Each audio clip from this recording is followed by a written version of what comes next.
ಈಗ 331ನೇ ಕಥೆಯನ್ನು ಕೇಳೋಣ. ತ್ರಿಶಂಕುವಿನ ಮಗನೇ ಹರಿಶ್ಚಂದ್ರ. ಅವನಿಗೆ ಮಕ್ಕಳಾಗಲಿಲ್ಲ ಅಂತ ಹೇಳಿ ಒಮ್ಮೆ ವರುಣದೇವರನ್ನು ತಪಸ್ಸು ಮಾಡಿದ್ದ.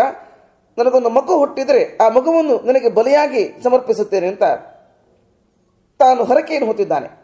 ಮಗು ಹುಟ್ಟಿತ್ತು. ವರುಣ ಬಂದ, ಬಲಿ ಕೊಟ್ಟು ಯಜ್ಞ ಮಾಡು ಅಂತ. ಒಂದು 10 ದಿವಸವಾಗಲಿ ಆಮೇಲೆ ಯಜ್ಞ ಮಾಡುತ್ತೇನೆ ಅಂತ. 10 ದಿವಸ ಆಯಿತು. ವರುಣ ಬಂದಿದ್ದಾನೆ, ಯಜ್ಞ ಮಾಡು. 1 ತಿಂಗಳಾಗಲಿ ಆಮೇಲೆ ಯಜ್ಞ ಮಾಡ್ತೇನೆ ಹೇಳ್ದ. 1 ತಿಂಗಳಾಯಿತು. 2 ತಿಂಗಳಾಗಲಿ ಯಜ್ಞ ಮಾಡ್ತೇನೆ ಹೇಳ್ದ. 2 ತಿಂಗಳಾಯಿತು. ಬಂದ ವರುಣ, ಹಲ್ಲು ಬರಲಿ ಆಮೇಲೆ ಯಜ್ಞ ಮಾಡ್ತೇನೆ ಅಂತ. ಹಲ್ಲು ಬಂತು, ಯಜ್ಞ ಮಾಡಿದ. ಯಜ್ಞ ಮಾಡು ಹೇಳ್ದ ವರುಣ.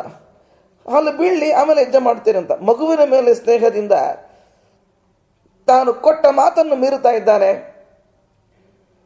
ವರುಣನು ಕೂಡ ತಾಳ್ಮೆಯಿಂದಲೇ ವರ್ತಿಸಿದ. ರೋಹಿತ ದೊಡ್ಡವನಾಗಿದ್ದಾನೆ. ತಂದೆ ನನ್ನನ್ನು ಕೊಲ್ಲುತ್ತಾನೆ ಗೊತ್ತಾಯಿತು, ಯಜ್ಞ ಪಶುವನ್ನಾಗಿ ಉಪಯೋಗಿಸ್ತಾನೆ ಗೊತ್ತಾಯಿತು. ಓಡೋಗ್ಬಿಟ್ಟ ರೋಹಿತ. ವರುಣ ಬರ್ತಾನೆ, ನಿನ್ನ ಮಗು ಎಲ್ಲಿ? ಓಡೋಗ್ಬಿಟ್ಟ ಅಂತ. ನಿಮಗೆ ಮಹೋದರ ರೋಗ ಬರಲಿ ಅಂತ ಶಾಪ ಕೊಡ್ತಾನೆ. ಮಹೋದರ ರೋಗ ಬಂದುಬಿಡ್ತು. ಭಾಳ ಒದ್ದಾಡ್ತಿದ್ದಾನೆ ಹರಿಶ್ಚಂದ್ರ. ನಮಗೆ ಸಾವು ಬರಬಾರ್ದ, ಎಂಥ ಒಂದು ನೋವು ಬಂತಲ್ಲ, ಮಾತು ತಪ್ಪಿದ್ದಕ್ಕೆ ಇಷ್ಟೊಂದು ನಾನು ದುಃಖ ಅನುಭವಿಸುವ ಅಂತಲ್ಲ, ಇನ್ನು ಜನ್ಮಕ್ಕೆ ನಾನು ಮಾತು ತಪ್ಪೋದಿಲ್ಲ, ಸತ್ಯನಿಷ್ಠನಾಗಿ ಬಾಳುತ್ತೇನೆ ಅಂತ ಪ್ರತಿಜ್ಞೆಯಿಂದ ಅಂದೇ ಕೈಗೊಂಡ. ಆದರೆ ಈಗ ಏನು ಮಾಡಿದೆ? ಒಂದು ಚೂರು ಮಾತು ತಪ್ಪಿದ್ದಕ್ಕೆ ಇಷ್ಟು ನನ್ನ ಒದ್ದಾಡುವಂತಾಯ್ತಲ್ಲ ಅಂತ ಕೊರಗುತ್ತಿದ್ದಾನೆ ಆ ಹರಿಶ್ಚಂದ್ರ. ವಿಷಯ ಗೊತ್ತಾಯಿತು ರೋಹಿತನಿಗೆ. ಅಜಿಗರ್ತನ ಮಗ ಶುನಶೇಪ. ಅಜಿಗರ್ತನಿಗೆ 3 ಮಕ್ಕಳಿದ್ದರು. ರೋಹಿತ ಹೋಗಿದ್ದಾನೆ, ಸ್ವಾಮಿ ನಿಮಗೆ 3 ಮಕ್ಕಳಿದ್ದಾರಲ್ಲ, ಒಬ್ಬ ಮಗನನ್ನು ನನಗೆ ಕೊಡಿ, ನಿಮಗೆ 1000 ಗೋಗಳನ್ನು ನಾನು ಕೊಡ್ತೇನೆ, ಬಂಗಾರವನ್ನು ಕೊಡ್ತೇನೆ. ನನಗೆ ಯಜ್ಞ ಮಾಡಬೇಕಾಗಿದೆ, ನನಗೆ ಬದಲಾಗಿ ಒಬ್ಬ ಬೇಕಾಗಿದೆ. ಅಜಿಗರ್ತರು ಹೇಳಿದ್ರು, ಮೊದಲ ಮಗ ನಾನು ಕೊಡೋದಿಲ್ಲ ಅಂದರು. ತಾಯಿ ಹೇಳ್ತಾಳೆ, ಕೊನೆಯ ಮಗ ನಾ ಬಿಡೋದಿಲ್ಲ ಅಂದರು.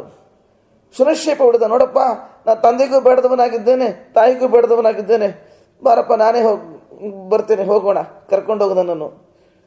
ಶುನಶೇಪರನ್ನು ಕರ್ಕೊಂಡು ಬರ್ತಾನೆ. ಅಜಿಗರ್ತರಿಗೆ ಇನ್ನೊಂದು ಹೆಸರು ಋಚಿಕರು ಅಂತಲೇ. ಋಚಿಕರು ವಾಸ್ತವಿಕವಾಗಿ ವಿಶ್ವಾಮಿತ್ರನ ಅಕ್ಕನ ಮಗ ಈ ಶುನಶೇಪ. ಅಕ್ಕನ ಮಗ ಅಂದರೆ ಋಚಿಕರ ಮಗ ಶುನಶೇಪ. ವಿಶ್ವಾಮಿತ್ರರು ಅವರಿಗೆ ಅಲ್ಲಿ ಹೋಗೋ ದಾರಿಯಲ್ಲಿ ವಿಶ್ವಾಮಿತ್ರರು ಸಿಕ್ಕಿದ್ರು. ಶುನಶೇಪ ಅವರ ಕಾಲಿಗೆ ಬಿಡ್ತಾನೆ, ನೀವೇ ನಮ್ಮನ್ನು ಕಾಪಾಡಬೇಕು, ಚಿಂತಿಸಬೇಡ, ನಾವೊಂದು ಮಂತ್ರ ಹೇಳಿಕೊಡ್ತೇನೆ, ಆ ಮಂತ್ರವನ್ನು ಜಪ ಮಾಡು, ವರುಣ ನಿನ್ನನ್ನು ಬಿಟ್ಟು ಬಿಡ್ತಾನೆ. ಹಾಗೆ ಆಗಲಿಂದ ಶುನಶೇಪ ಹೊರಟಿದ್ದಾನೆ. ಯಜ್ಞವು ಶುರುವಾಯಿತು. ಯಜ್ಞದಲ್ಲಿ ವಿಶ್ವಾಮಿತ್ರರು ಪಾಲ್ಗೊಳ್ತಾರೆ, ಜಮದಗ್ನಿ ಋಷಿಗಳು ಪಾಲ್ಗೊಳ್ತಾರೆ. ಅಂತೂ ಯಜ್ಞ ನಡೀತಾ ಇದೆ. ಶುನಶೇಪ ವಿಶ್ವಾಮಿತ್ರ ಹೇಳಿಕೊಟ್ಟಂತಹ ಮಂತ್ರವನ್ನು ಜಪಿಸ್ತಾನೆ.